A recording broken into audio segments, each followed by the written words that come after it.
Dios les bendiga, hermanos. Les habla su hermano y amigo José Plasencia del canal La Fe de la Iglesia. Contento de poder estar una vez más con todos ustedes. En esta ocasión tenemos un invitado especial. Tenemos aquí con nosotros al señor Luis Rosas desde la hermosa Panamá, el cual nos va a estar acompañando para tratar un tema que sabemos que les va a encantar. Se trata de la famosa traducción conocida como la Septuaginta, esta traducción de las escrituras del Antiguo Testamento al griego, pero bueno, antes de entrar en materia, voy a darle la bienvenida a nuestro hermano Luis. Bienvenido, hermano Luis, ¿cómo está? Muchas gracias, buenos días o buenas noches o buenas tardes, dependiendo del momento en que estén viendo esta transmisión. Complacido, contento de estar en tu canal, hermano José Plasencia, y saludos a toda su muy distinguida y numerosa eh, población de personas que le siguen en el Internet. El gusto es nuestro. Gracias por haber aceptado la invitación, hermano Luis. Bueno, para aquellos que quizás no conocen al hermano Luis Rosas, yo voy a estar proporcionando un poquito de información sobre él. Antes que nada, pues él es un hombre de familia, esposo y padre de familia. Él es de profesión ingeniero civil, pero ha estado trabajando en el mundo de la apologética por aproximadamente 30 años. Por la gracia de Dios, él ha tenido la oportunidad de participar en la radio y televisión católica en su natal Panamá y también participando siempre en su diócesis, en las parroquias, con programas de catequéticos y apologéticos. Él ha preparado lo que se conoce como décimas de apologética, que en un momento él quizás ahí nos podrá explicar un poquitín qué significa eso de décimas de apologética. Y bueno, él es autor junto con otro hermano de un libro que es conocido como Temas Candentes de la Iglesia Católica de Editorial San Pablo y obviamente con la aprobación del señor arzobispo. De hecho, creo que si no me equivoco, él ha escrito el prólogo. Y bueno, ahí pueden ver incluso en pantalla, ¿no? Si puede mostrarlo una vez más, hermano, la portada. Ahí está, Temas Candentes de la Iglesia Católica. Gracias, hermano. Les voy a Muy mostrar bien. la introducción para que vean la firma del arzobispo, Ujú. porque es importante que eso conste. Aquí está la firma del señor arzobispo de Panamá. Ahí está. Gracias. Ahí se alcanza a Sí, apreciar. Ahí está sí, la firma. Obviamente, esto nos habla de la seriedad que han tenido hermano Luis Rosas y su equipo con todo el trabajo que ellos desarrollan. Hermano Luis, pues vamos a comenzar antes de entrar en materia con este tema del Septuaginta. ah, yo mencioné las décimas apologéticas o décimas de apologética. Si nos puede dar un brevísimo resumen, ¿qué es eso de décimas de apologética? sí. Bueno, las décimas, el género literario décimas es una herencia que tenemos en Panamá de España. En los pueblos se conservaban las formas de cantar en los pueblos. Muchas cosas que vinieron de España fueron modificadas, por supuesto, y son como, como poemas, como poesía, pero que tienen diferentes longitudes. No son poesías estándar, sino que le llaman que tienen 6 líneas, otras tienen 8 líneas y todo lo demás. Y entonces esas décimas, construir décimas de apologética, ya la sola poesía es un desafío. Ahora, construirlas de apologética, eso es un súper desafío. La persona tiene que saber de doctrina. Y un abogado aquí que conoció unos escritos nuestros publicó unas décimas en el periódico católico, yo la vi y bueno, construimos, conseguimos un cantante que conocía al autor de las décimas y nos compuso en contacto y nos autorizó a pues componer esas décimas y salió una maravilla porque es una persona que conoce la doctrina católica, es abogado y además sabe de décimas. Bueno, a mí ya me dejó interesado y estoy seguro que no seré el único. Seguramente muchos más también estarán con la curiosidad de conocer este género, sobre todo por su relación con la apologética, ¿no? Muy bien, hermano. Pues entonces tenemos delante de nosotros este tema tan apasionante. Como sabemos, hermanos, la Biblia, los idiomas originales de la Sagrada Escritura, son principalmente el hebreo para el Antiguo Testamento y el griego para el Nuevo Testamento. Ahora, a pesar de que, como he dicho, el Antiguo Testamento ha sido escrito originalmente en la lengua hebrea, existió en tiempos antes de Cristo una traducción, porque recuerden que el mundo de Cristo y antes de Cristo era un mundo dominado por la cultura helénica, por el habla griega, y se vieron en la necesidad de hacer esta traducción de las escrituras del Antiguo Testamento al griego. A esta traducción es lo que llamamos la Septuaginta, pero bueno, no voy a adelantarme más porque aquí voy a dejar que nuestro hermano Luis Rosas comience quizás hablando de qué es la Septuaginta, aunque ya he introducido el tema. ¿Qué es la Septuaginta? Y después, seguido, la importancia que tiene esta traducción para los cristianos. Adelante, hermano Luis. Sí, este tema, como usted muy bien lo señala, José, es apasionante. A mí cuando yo empecé a saborear el conocimiento de esa traducción del concepto de la Septuaginta, me fue enamorando, me fue conquistando, me fue cautivando esa Septuaginta, el concepto mismo que no paro de leer y estudiar.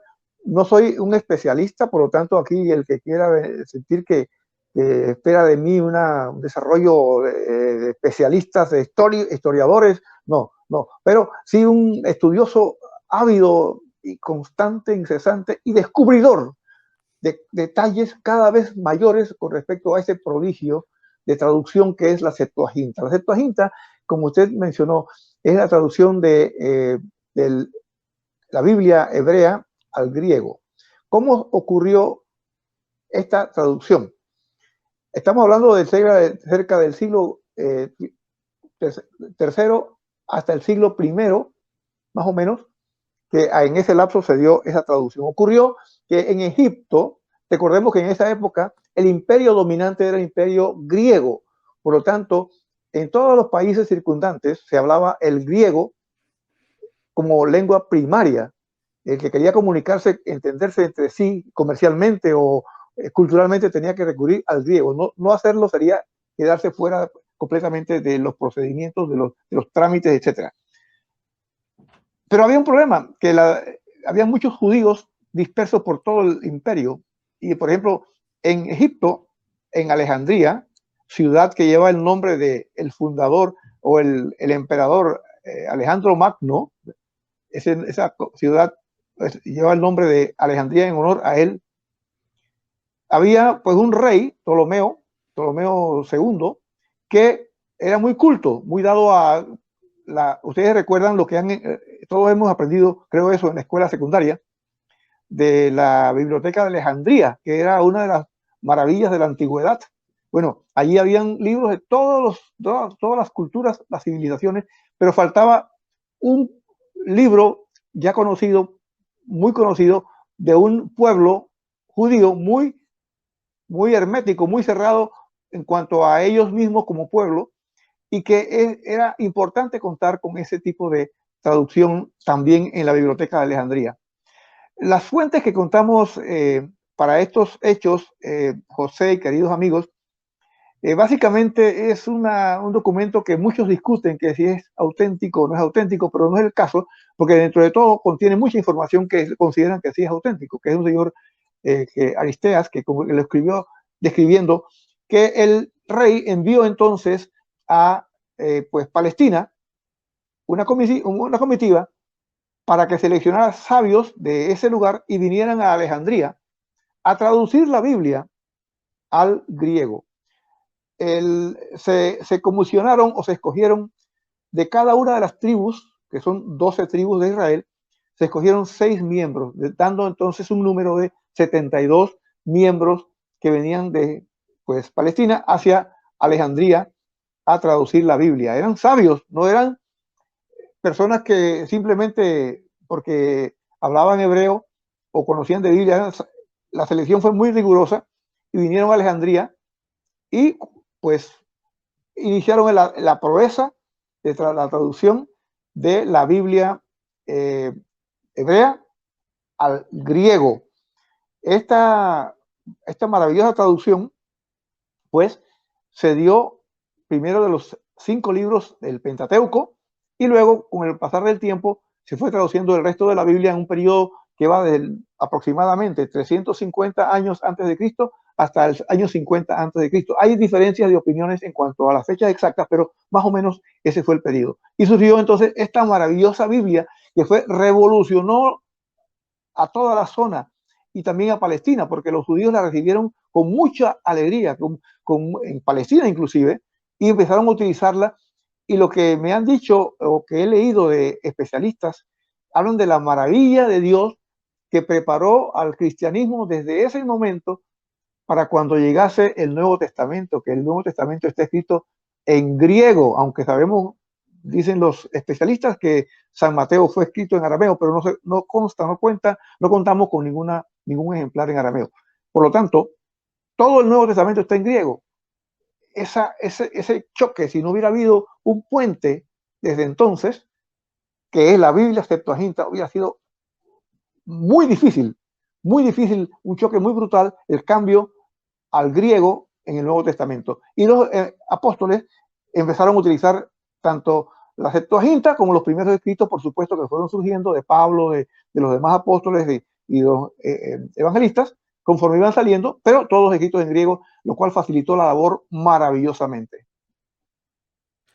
Muy, muy interesante. Ahora, una pregunta solo quizás para ver el surgimiento y el desarrollo de la Septuaginta, pero quizás desde la perspectiva de aquellos judíos que, como usted dijo, la cultura judía en términos generales tiende a ser cerrada, pero en concreto, pensando quizás en los judíos no tanto de la diáspora, sino más bien los judíos, digámoslo así, de Palestina, que estaban todavía muy fuertes con la lengua hebrea y la cultura hebrea. Ah, Nosotros sabemos que ellos estaban bajo el dominio de los griegos en este tiempo, ¿no? Ah, y sabemos que ellos veían este asunto de la helenización como una amenaza para sus costumbres, para su religión. Yo quiero pensar, y de acuerdo a un poco que he investigado, que los judíos de la diáspora que estaban en las afueras de Palestina, a través del mundo griego y después lo que sería el mundo romano, ellos estaban felices y como usted mencionaba, ellos acogieron esta traducción con mucho gozo y alegría, ¿no? Porque ellos ya habían perdido, en su gran mayoría, hablo de los judíos de la diáspora, ya habían perdido su lengua materna, por así decirlo, y habían ido gradualmente adoptando el griego y en cierta medida también elementos de la cultura helénica, de la cultura griega. Pero volviendo el foco a estos judíos de la Palestina más cerrados y más abrazados de su lengua hebrea y por lo tanto de las escrituras en hebreo, ¿sabe usted algo de cómo ellos recibieron o cuál fue su actitud frente a la Septuaginta? Sí, claro, claro, ese es el nudo de la cuestión. La recepción de la Septuaginta fue unánime, José, tanto lo que he podido estudiar, conocer, unánime tanto en los judíos de la diáspora como en los judíos de Palestina. En aquel momento no había una resistencia a esa traducción, sino que la vieron con beneplácito. Hay documentación abundante que se certifica que muchos especialistas judíos la vieron con beneplácito. Incluso hoy, hay judíos que la reconocen como una gran traducción. He visto rabinos que lo reconocen como una gran traducción. El problema vino después. El problema vino después, no en el momento. En el momento todo el mundo contento, no había cristianos todavía a la vista, ¿verdad? No había cristianos ni en lontananza. Entonces el ambiente era propicio. Tenemos la Biblia en griego, podemos leerla indistintamente en hebreo, que tampoco mucha gente hablaba hebreo, porque el hebreo era letra muerta en los tiempos de Cristo. Pues, entonces, era una situación difícil. La Septuaginta aparecieron textos que no concuerdan con la Biblia hebrea, con la Biblia, que los documentos hebreos conocidos en la época. Al menos en los tiempos de Cristo, en los tiempos que se tradujo no había problema, porque las fuentes que utilizaron los traductores, las fuentes, resulta que eran tan antiguas que tenían discrepancias con los textos más conocidos de la época. Por lo tanto, los cristianos, al citar la Septuaginta, citaban pasajes que no concordaban con la Biblia hebrea. Inclusive el libro de Isaías desarrolla el anuncio del Mesías con tan lujo de detalles que no había forma de discutir que ese se refería a Cristo, ¿verdad? La Septuaginta lo pone de una manera tan clara, tan contundente, que no había forma, y con esos textos era que entonces los cristianos se enfrentaban incluso en las sinagogas. Pablo predicó en las sinagogas. Por ejemplo, el libro los Hechos de los Apóstoles, que narra cuando el etíope aquel estaba leyendo la Biblia y Felipe le pregunta, creo que era Felipe, José, confirme por favor, le dijo, el ángel o el Espíritu Santo inspiró a Felipe, vea, pregúntale qué está leyendo, y le pregunta, ¿entiende lo que lees? Que voy a entender. ¿Y qué estás leyendo? Y le dio un texto que concuerda con la Septuaginta, exactamente. Si ustedes leen las Biblias católicas, ¿verdad? Que se basan mucho ahora, las traducciones son masoréticas, básicamente, la traducción de los textos más masoréticos, encontrarán que en Isaías 7:14, nuestras Biblias dicen, he aquí que la joven quedará encinta, la joven, ¿sí? Claro, curiosamente, es un texto masorético, después explicaremos lo que son los textos masoréticos, pero si nosotros vamos a la Septuaginta dice, he aquí que la Virgen está encinta, y eso lo cita San Mateo cuando cita el texto, cita según la Septuaginta y no según la Biblia masorética. Otro ejemplo, quizás muy fuerte también, tan fuerte o más que este, es Génesis 3:15. Génesis 3:15, estas Biblias dicen, pondré enemistad entre ti y la mujer, entre sus linaje y tu linaje. Él te pisará la cabeza. La Septuaginta no dice él, dice ella. y, y, y hay Biblias, algunas Biblias católicas que dicen ella todavía, en atención a la Septuaginta. Entonces, ahí, por ejemplo, el profeta Habacuc también tiene unos textos que difieren completamente, las citas que se hacen en el Nuevo Testamento difieren completamente de la Biblia masorética y encajan perfectamente con la Biblia de los 70. Entonces, eso creó una dificultad y los grupos como los fariseos, entonces ya fueron desarrollando una estrategia. Aquí tenemos un problema.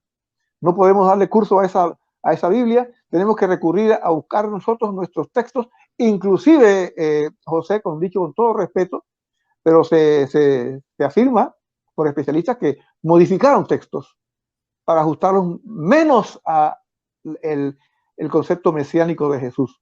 Entonces, allí vino la verdadera discrepancia, la lucha feroz ya, y los grupos rabínicos fueron buscando ajustes y reivindicando, haciendo restricciones, de modo que no darle paso a la Biblia de los 70.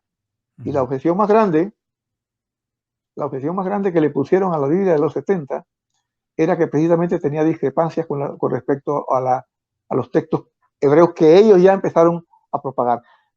Pero los judíos sabían también que tenían un problema, tenían que traducir la Biblia al griego, porque ellos mismos necesitaban el griego, y tradujeron la Biblia al griego, pero no resultó, porque la Biblia, ellos querían que cada palabra tuviera un equivalente en griego, palabra por palabra, y eso no lo entendía nadie. El que leía esa Biblia tenía que saber hebreo para entenderla. Entonces desistieron de la Biblia, de las traducciones al griego. Sin embargo, la Biblia de los 70 siguió prosperando porque ellos decían, los mismos judíos decían, esa es la Biblia de los cristianos. Y con esa Biblia no podían, pues las argumentaciones apologéticas no tenían éxito porque el texto era demasiado claro, clarísimo. Y bueno, no sé si pude, después de tanta palabra, contestar su pregunta, pero es la manera más resumida que encontré. Si no, por favor, pregúnteme con toda libertad que yo trataré de contestarle. No, sí, yo creo que ha sido muy claro. Entonces, por un lado, tenemos que la recepción de la Septuaginta, podríamos decir, virtualmente fue universal. Tuvo Universal. muy buena recepción. Ahora, me gustó que usted, a manera de prefacio, usted dijo no al principio, dando a entender de que después, como usted también ya estuvo mencionando en sus últimas palabras, hubo un cambio en la actitud de estos judíos más cerrados del área de Palestina. Y yo quiero pensar, usted me corregirá si no va por ahí el asunto, pero quiero pensar que tiene que ver una con la incursión del cristianismo, que para los judíos que rechazan a Jesús como el Mesías representaría una amenaza. Esto seguido de lo que el mismo Jesús profetiza, ¿no? Que Jerusalén sería sitiada y que el templo sería destruido. Nosotros sabemos que esto verdaderamente se cumple en el año 70, cuando los ejércitos del general Tito del Imperio Romano, pues llegan, sitian la ciudad y bueno, el templo, como dijo Cristo, no quedaría piedra sobre piedra, ¿no? Eh, a partir de ahí, en lo poco que he podido investigar, yo de manera gradual, no inmediata, pero de manera gradual, yo puedo ver un cambio en la actitud y yo creo que esto va de la mano con lo que usted decía. Para ellos ya la Septuaginta representaba hablar de, eh, era la Biblia de los cristianos. Entonces, sabemos que después de que Jerusalén fue sitiada y el templo fue destruido, nace este grupo con mucho resentimiento a lo helénico, a lo griego, a lo cristiano. Ah, y usted mencionaba por allá a los fariseos. Sabemos que los descendientes de estos fariseos pues son los que ahora llamamos los masoretas, ¿no? Que después en los primeros siglos ya de la era cristiana, ellos van desarrollando una forma de judaísmo, obviamente ya sin el templo, ya sin los sacrificios, ya sin el sacerdocio, y es lo que daría al mundo lo que conocemos como la Mishnah, después el Talmud y después lo que ahora llamamos el texto masorético, que algunos cuando hablan de Biblia hebrea se imaginan que Biblia hebrea es idéntico a texto masorético. A mí siempre me gusta hacer una distinción porque sabemos que la Septuaginta se traduce, Es hebrea. ajá, se traduce de los escritos hebreos, pero no es idéntico a lo que después se llamaría el texto masorético. Entonces, ¿qué nos pudiera usted comentar, hermano Luis, acerca de esta hostilidad que se va creando a partir de que Jerusalén es sitiada, el templo es destruido y digamos que surgen estas dos vertientes del seno judío? Una vertiente es lo que hoy conocemos como el cristianismo, como la iglesia, y la otra vertiente siendo lo que hoy conocemos como el judaísmo rabínico, sobre todo en relación a los dos textos, ¿no? Por un lado, ellos desarrollan el texto masorético, que tiene menos libros que lo que se tiene en la Septuaginta, más allá de que sabemos que la Septuaginta no era un canon, no era así como una lista oficial, sino que algunas veces la Septuaginta incluía algunos otros escritos venerables, usados, sin embargo, no necesariamente canónicos.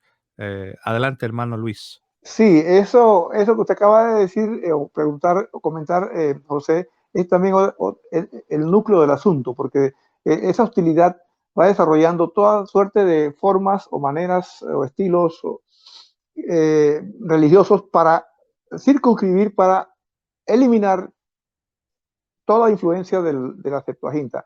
Y así, por ejemplo, empiezan a utilizar criterios como que los libros escritos en griego no son inspirados y que tienen que estar escritos en hebreo. Como usted dice muy bien, la Septuaginta es una Biblia hebrea, porque es una traducción del hebreo, y los textos masoréticos se basan también en criterios posteriores, incluso a la destrucción del templo, con mucha rigidez van eliminando y afectando. Ese es un tema interesante para especialistas, ¿no? Encontrar cuántos textos masoréticos están modificados y para no decir otra palabra que pueda sonar quizás molesta, pero que no corresponden a otras fuentes con las cuales también contamos. Y los textos masoréticos tienen una antigüedad por acá, por el siglo X, del siglo X para acá, y de allí, sin embargo, casi todas las Biblias, incluyendo las católicas, se basan en la parte del Antiguo Testamento, utilizan el texto masorético.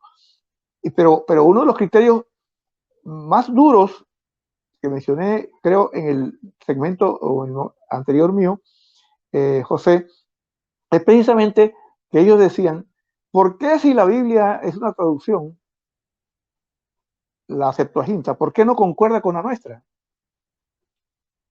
Una de las dos está mal. Una de las dos está mal, porque las discrepancias son enormes.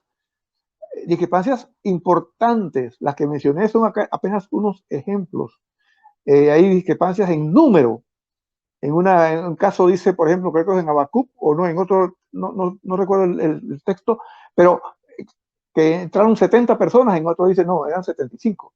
Claro, también hay situaciones que se pueden explicar, pero hay otras que son muy fuertes, muy difíciles de explicar, porque son simplemente discrepancias.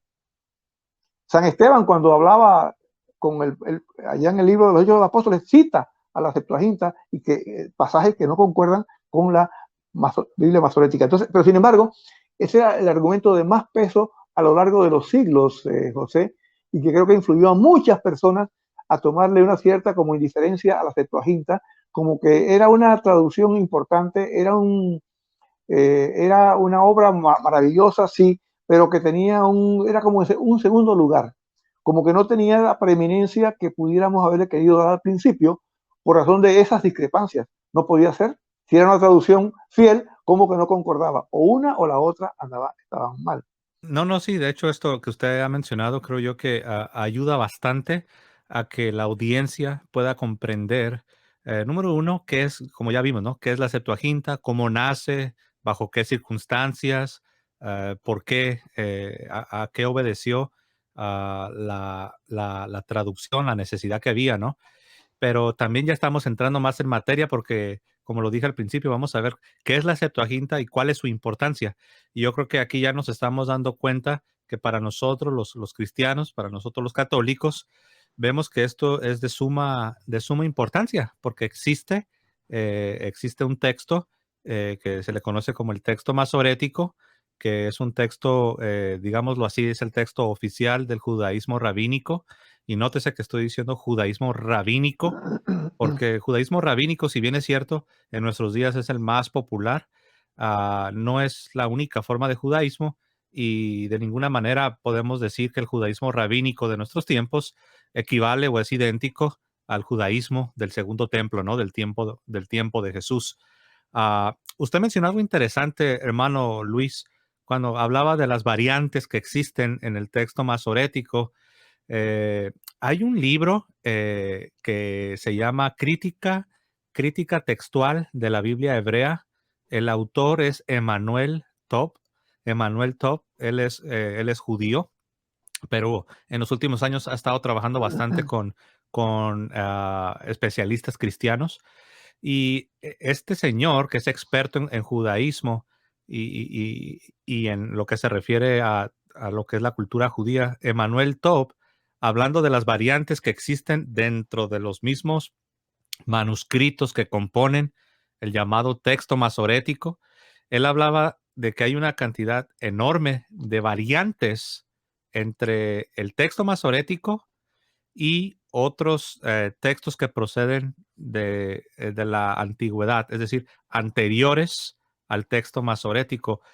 Quise recordar el número, no lo recuerdo, pero habló de miles de variantes, o sea, no estamos hablando de cualquier cosa. Y aquí lo quiero conectar, aquí para darle lugar a usted, hermano Luis, esto lo quiero conectar con el asunto de los rollos del Mar Muerto. Allí, para allá iba, para allá Adelante. iba. Sí, para allá iba. Ese es el siguiente paso que se deriva de todo el desarrollo anterior, de todo el desarrollo anterior. Los rollos del Mar Muerto, año 1947 o 48, por allí, encontraron unos rollos allá en Israel. La historia es larga, no voy a entrar en detalle, pero encontraron casi todo el Antiguo Testamento, excepto el libro de Esther. No, otros no están completos, inclusive los deuterocanónicos, varios de ellos, el eclesiástico está creo que completo, pero en particular encontraron un rollo que es el rollo del profeta Isaías. Ese rollo del profeta Isaías descubrieron que es casi 1000 o más años más antiguo que los manuscritos masoretas más antiguos que existen. O sea que encontramos ante un testigo, y en la historia esto es fundamental. La antigüedad tiene un peso durísimo, fuertísimo, positivo, dependiendo de un caso o de otro. Y en este caso, un documento, un documento fuente en hebreo, ¿verdad? Que la antigüedad es más de 1000 años con respecto a los textos masoréticos, que concuerda exactamente con el libro del profeta Isaías que aparece en la Septuaginta. Cuando yo leí eso, José, yo no oculto en este momento cómo me impresionó. Esto es una revolución. Esto es una revolución. ¿Cómo que un documento que se encuentra, que tiene 1000 años más de antigüedad, que, y concuerda con la Septuaginta, no concuerda con los textos masoréticos y así otros textos, lo cual le da a la Septuaginta entonces un nuevo vigor y lo vuelve a colocar en un lugar preeminente con respecto a la traducción masorética o a la Biblia masorética por razón de los testimonios que la misma antigüedad, los testigos nos están ofreciendo por medio de estos hallazgos tan fabulosos. Y concuerda, como decía, con la Biblia Septuaginta, y con la masorética tiene miles de diferencias ese documento con respecto al de la Biblia masorética. Yo quiero comentarle un aspecto importante que me llamó la atención y sujeto a verificación ulterior, pero yo encontré en mi investigación, porque ese tema de la Septuaginta yo lo abordo periódicamente, se pasa un tiempo y me vuelvo a acordar y vuelvo a investigar y lo saboreo como si fuera la primera vez. Pero el caso está en que aparentemente hay algunas traducciones de Biblias no católicas que ya están incorporando los textos de la Septuaginta en vez de la masorética. Incluso encontré pasajes específicos en el internet, pero no quiero pues todavía afirmar algo de esa naturaleza si no tengo fuentes más específicas, pero que algunas Biblias inclusive dan la versión de la Biblia, menciona, creo que una versión de la Reina Valera, que están utilizando ya textos de la Biblia de la Septuaginta, reemplazándolos por los textos, ciertos textos de la Biblia masorética, lo cual para mí me dejó también muy perplejo, ¿no? Porque el impacto de los rollos del Mar Muerto es algo que todavía no hemos podido medir con precisión en la cristiandad. Y ahí, para mí, hay un ejemplo. Sí, así es. De hecho, me hizo usted recordar, hermano, sobre algunas veces hay quienes dicen lo siguiente.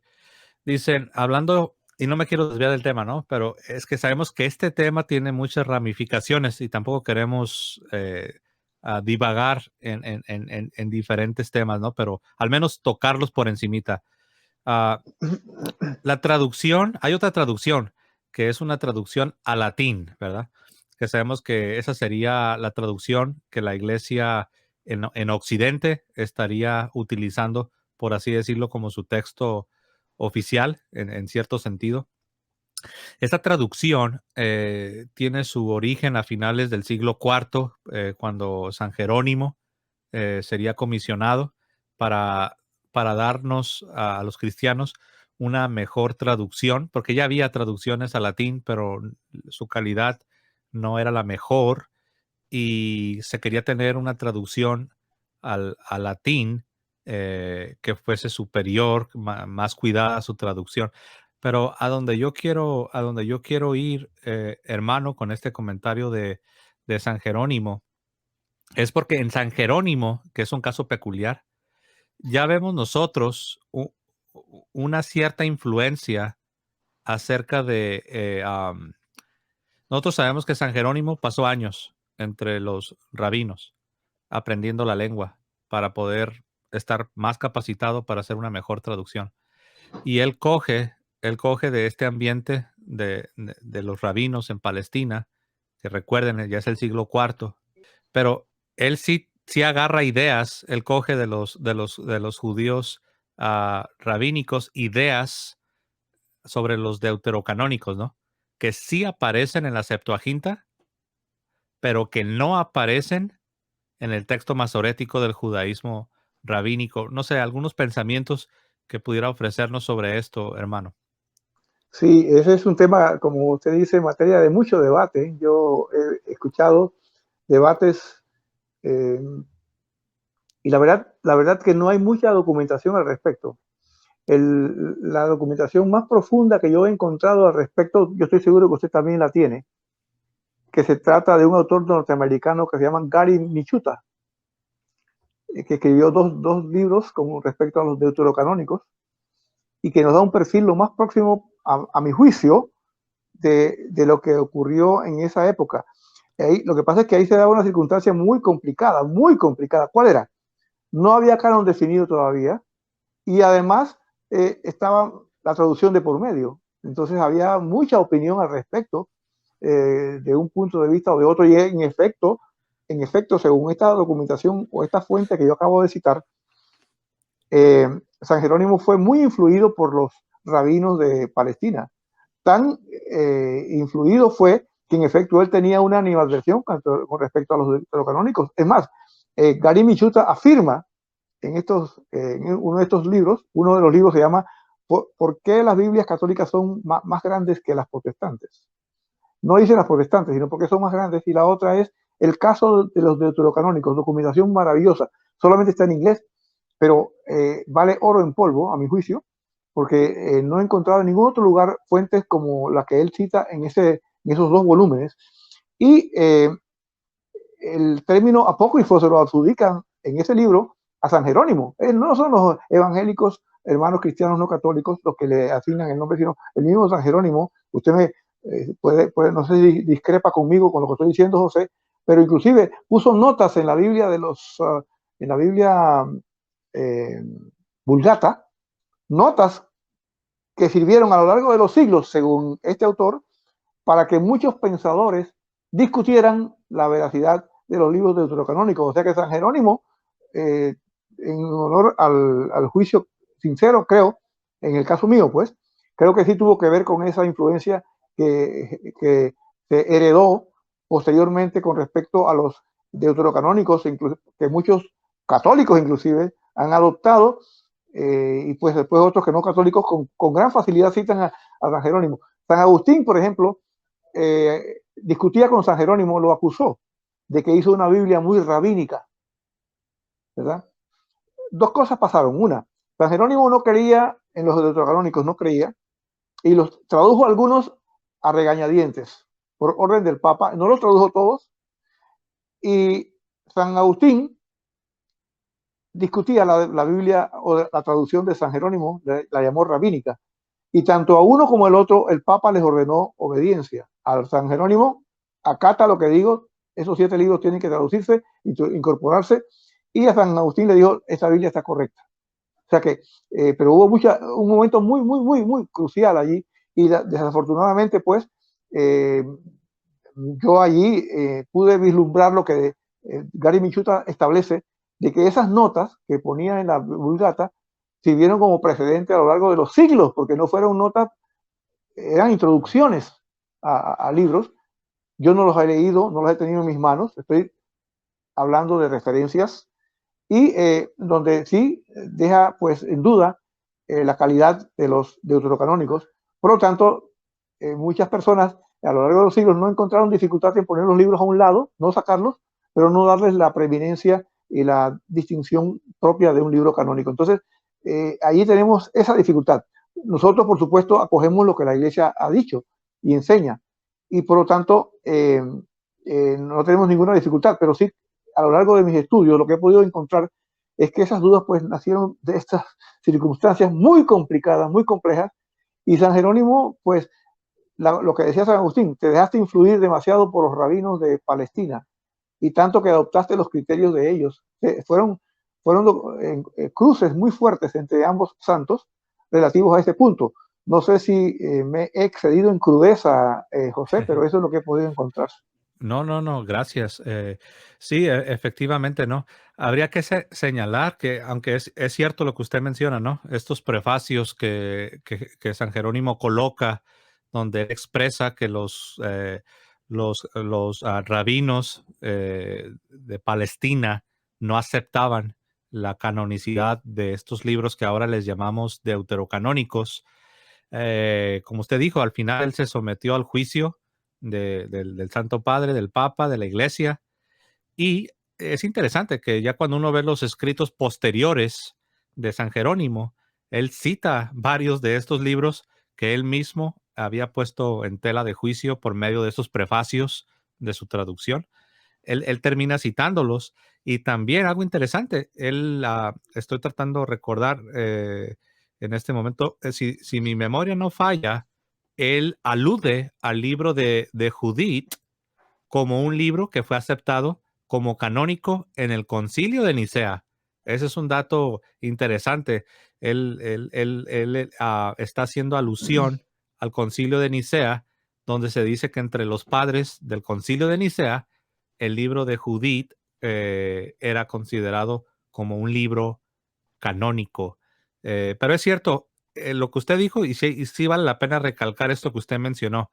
Esos prefacios con la aprobación de la iglesia sí permanecen en la traducción.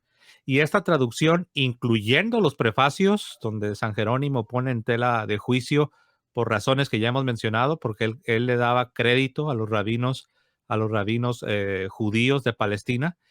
eh, esas copias de esta traducción de San Jerónimo que incluían estos prefacios, se hicieron populares en la parte occidental del mundo cristiano, porque recuerden que en la parte oriental ellos no manejaban la vulgata. Recuerden que la lengua de la parte oriental del mundo cristiano es la lengua griega. Esa es la razón por la cual si uno revisa la historia de la controversia sobre estos libros, es propia del cristianismo occidental. Primero, con esta opinión de San Jerónimo, y después, avanzando en el tiempo, volvería a resurgir otra controversia en el cristianismo occidental, de nuevo, con el surgimiento del protestantismo, que algo que muchas veces no se menciona, que el protestantismo prácticamente nace a la par de algo que se conoce como el renacimiento judío. Había un renacimiento de la literatura judía y por lo tanto eso significaría un renacimiento o una viralización, por así decirlo, de el texto masorético que no incluía estos libros que el mismo San Jerónimo había puesto en tela de juicio y se resucita, por así decirlo, se resucita la vieja controversia, pero es interesante y aquí lo que usted decía, esto ocurre en la parte occidental del mundo cristiano, porque esos comentarios que San Jerónimo incluye en su traducción se popularizaron en la parte occidental del mundo cristiano. Yo creo que para ir cerrando, vamos a retomar lo que usted estaba diciendo en su intervención anterior, que me pareció muy importante, hermano, cuando usted decía que en los últimos tiempos está resurgiendo un interés bastante grande, yo diría, por la Septuaginta, en el sentido de que ya se le está tomando más en cuenta a la hora de traducir. Hay un resurgimiento. De hecho, si uno va al Internet y uno pone Septuaginta, la cantidad de libros que te van a aparecer es considerable, son bastantes. Hay un renacimiento, por así decirlo. Hay un renacimiento sobre este asunto de la traducción que conocemos como la Septuaginta. Ah, ¿Por qué? Porque tristemente, y hay que decirlo, como usted decía, no hay que ocultar nada. En el mundo académico, en la Iglesia Católica, en los círculos de la Academia Católica, por alguna razón, no vamos a discutir cuál sea la razón, pero han ido favoreciendo el texto masorético, no en cuanto a su constitución, no en cuanto al número de libros, pero lo han favorecido en cuanto a la base textual para traducir varias de nuestras Biblias católicas en lo que se refiere al al Antiguo Testamento. De hecho, una persona en un comentario, hermano, él me decía eso. Me decía, oye, ¿por qué, ¿por qué después de lo que tú has explicado, eh, por qué entonces es que los exegetas y biblistas católicos le han dado más preferencia al texto masorético y no así a la Septuaginta? Yo le contesté, sabes que tu observación es muy buena, y eso me va a poner a mí a investigar más. Adelante, hermano. Sí, no, estoy secundando, ¿verdad? Lo que usted está diciendo, porque eso es impresionante. ¿Por qué han escogido ese cambio? Es un poquito como un sentimiento de inferioridad, me parece, del católico. Sentirse que yo debo adoptar esta moda, este estilo. Inclusive cuando empezábamos nuestras charlas en las comunidades, encontrábamos que el católico tenía como una especie de complejo de inferioridad con los hermanos cristianos no católicos. Ellos saben de Biblia, ellos saben mucho de Biblia, me decía una señora en una charla que dictamos, y yo le pregunté, ¿cómo sabe usted que ellos saben de Biblia? ¿Usted sabe de Biblia? Dicen, yo no sé nada de Biblia. Digo, ¿y usted cómo sabe que ellos saben si usted dice que no sabe? Si usted no sabe, usted no puede calificar que ellos sí saben, porque usted no sabe lo que le están diciendo es o no es. Entonces, yo hablaba de ese sentimiento como de inferioridad, e inclusive cuando la iglesia, ciertos sectores de la iglesia han hecho Biblias marxistas, con contenido orientación marxista, que ya podemos imaginarnos los que han estudiado cuál puede ser. Y esos contenidos son, a mi juicio, como ciertos sentimientos como de inferioridad con respecto al marxismo y cosas como esa. Y muchas veces nosotros los católicos, he observado yo, esa es mi percepción, pido disculpas al que se sienta afectado, pero yo es lo que he percibido. Y en el caso concreto de la observación o comentario que le hicieron, es inverosímil. Por ejemplo, el ejemplo que yo ponía de Isaías 7:14. Si las Biblias, San Mateo cita y dice, la Virgen dio a luz, está encinta y dará a luz un hijo. Inclusive la Biblia, la Reina Valera dice, en 7:14, dice, la Virgen está. Busquemos en la Biblia Reina Valera, dice la Virgen, y las Biblias católicas dicen la joven. Bueno, no todas las Biblias católicas, hay Biblias católicas en honor a la verdad que corresponden con la traducción de la Septuaginta. Y eso da mucho que pensar, porque cada día se van alejando más y más, y las Biblias católicas son a veces materia de que tienen que ser leídas con mucho cuidado. Perdóneme, hermano, si discrepo usted conmigo, pero yo le puedo mencionar que se me regaló una vez una Biblia, específicamente la Biblia del Peregrino, muy bonita, el empastamiento, el empaste muy bonito, y viene con una introducción de un cardenal, ¿sí? Entonces yo, que la tenía aquí conmigo, y cuando leo el libro de los Hechos de los Apóstoles que se refiere a Pentecostés, y me da por leer la nota que esa Biblia le coloca al evento de Pentecostés, yo cogí esa Biblia y no digo lo que hice, pero no está en mi casa. No la quemé tampoco ni nada de eso, no crean eso. Pero me causó mucha alarma. ¿Yo cómo voy a confiar ok, si yo estoy estudiando una Biblia o la tengo de estudio, es un asunto, pero si la Biblia es para mi propia vida, para mi subsistencia, hermano, esa Biblia puede quitarme la fe. Esa Biblia con sus notas puede quitarme la fe, y es una Biblia comprada en una entidad católica. Entonces, ¿cómo es posible? El cuidado que tenemos que tener ahora en estos tiempos es terrible. Por eso la pregunta que le hace este amigo me parece maravillosa. ¿Por qué adoptar un pasaje, un texto o una fuente y no la otra que es más fidedigna con lo que los primeros cristianos sentían y creían. Las referencias que hay de la Septuaginta en el Nuevo Testamento son el 80%. Y como usted dice, el que quiera investigar, ahora mismo hay material maravilloso en YouTube para buscar los textos que de la Septuaginta en el Nuevo Testamento y se va a encontrar unas páginas dedicadas a eso. Yo no sé si la persona es de qué denominación o creencia es, ni siquiera ha entrado en eso, sino que el contenido me parece calificado, muy calificado, en donde le pone cómo se lee este texto en el Nuevo Testamento, cómo se lee en la Septuaginta y cómo se lee en la Biblia masorética. Y usted encuentra el enlace entre la Biblia Septuaginta y el Nuevo Testamento formidable, como anillo al dedo. Y hay material para el que lo desee, que puede encontrar. Habrá momentos que quedan dudas, pero es materia de seguir investigando. Quiero recordarle que el ofrecimiento que le hice, que le puedo enviar al final pues un par de décimas de apologética y una par de décimas del Santo Rosario. Uh-huh.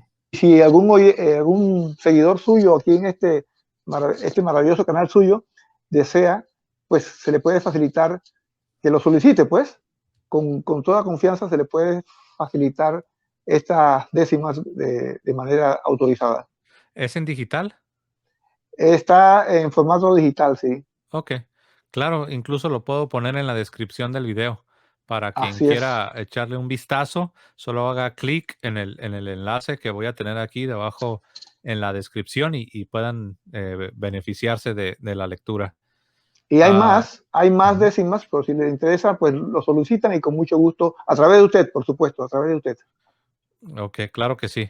Perfecto. Bueno, hermano Luis, pues voy a dejar que diga sus últimas palabras y si gusta también despedirse de la audiencia.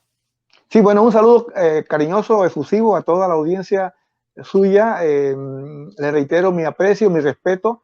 He seguido por mucho tiempo las formas como usted desarrolla las conversaciones ajenas a cualquier debate, porque las conversaciones son interesantes, podemos discrepar, podemos tener puntos de vista diferentes, hacer observaciones sin entrar en debates que no tengo nada contra el debate, que también es muy bueno, pero el método suyo me parece muy didáctico, muy tranquilo y bueno, si alguna persona piensa distinto, tiene todo el derecho y no hay ningún problema con eso. Mis saludos respetuosos, mis saludos pues desde Panamá a usted, a su esposa, de parte mía y también de mi esposa y de mi familia, y reiterándole que, bueno, Cristo es el Señor y bendito sea Dios, alabado sea Jesucristo, Ave María Purísima, sin pecado concebida. Amén. Bueno, hermanos, por mi parte también les doy las gracias por habernos acompañado. Les animo a que nos dejen sus comentarios, quizás con alguna pregunta que puedan tener. Compartan en sus redes sociales y también les quiero pedir que le den like al contenido de este video para que podamos ser recomendados a muchas más personas. Me voy a despedir, como siempre lo hago, diciendo que viva Cristo Rey y que viva Santa María siempre Virgen. Hasta luego, hermanos.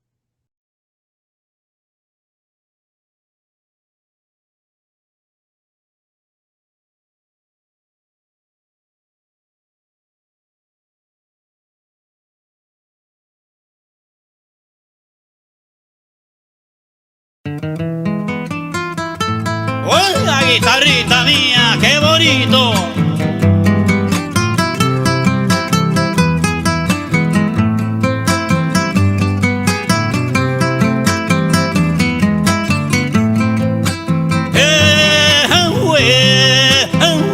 Morena y hombre,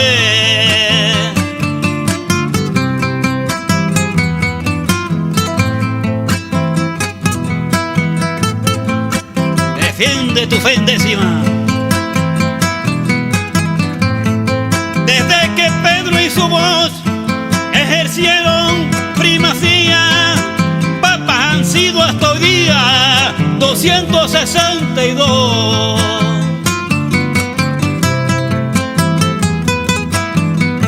Que el Espíritu de Dios su aliento a la iglesia lleva, 2000 años son la prueba, pues Cristo con su poder la hace prevalecer, la la sustenta y la renueva.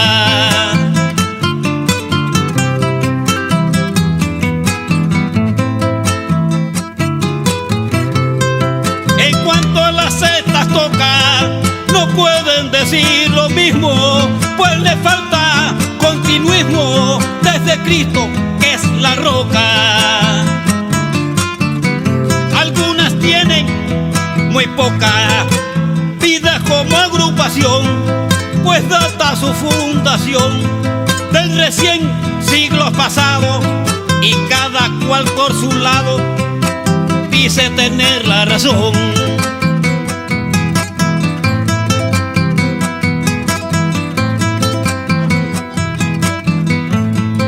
Afirman que Constantino fundó la iglesia de Roma, y hasta pareciera broma semejante desatino.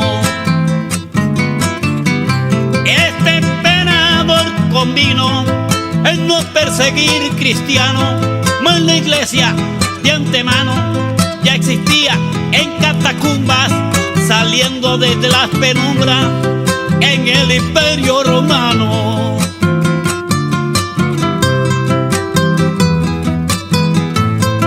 Por siglos la iglesia nuestra ha sido fiel al Señor, y aunque cometiera error, es madre, santa y maestra.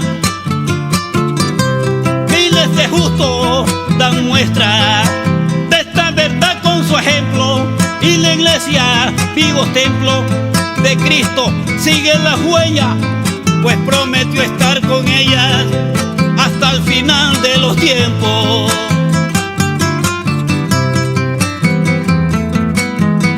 En resumen, no permitas que te traten de ignorante, porque tu iglesia triunfante ha sido por Dios bendita. Esta décima te invita a defenderla con celo, porque ella en este pueblo custodia el arca divina y contiene su doctrina, la fe de nuestros abuelos.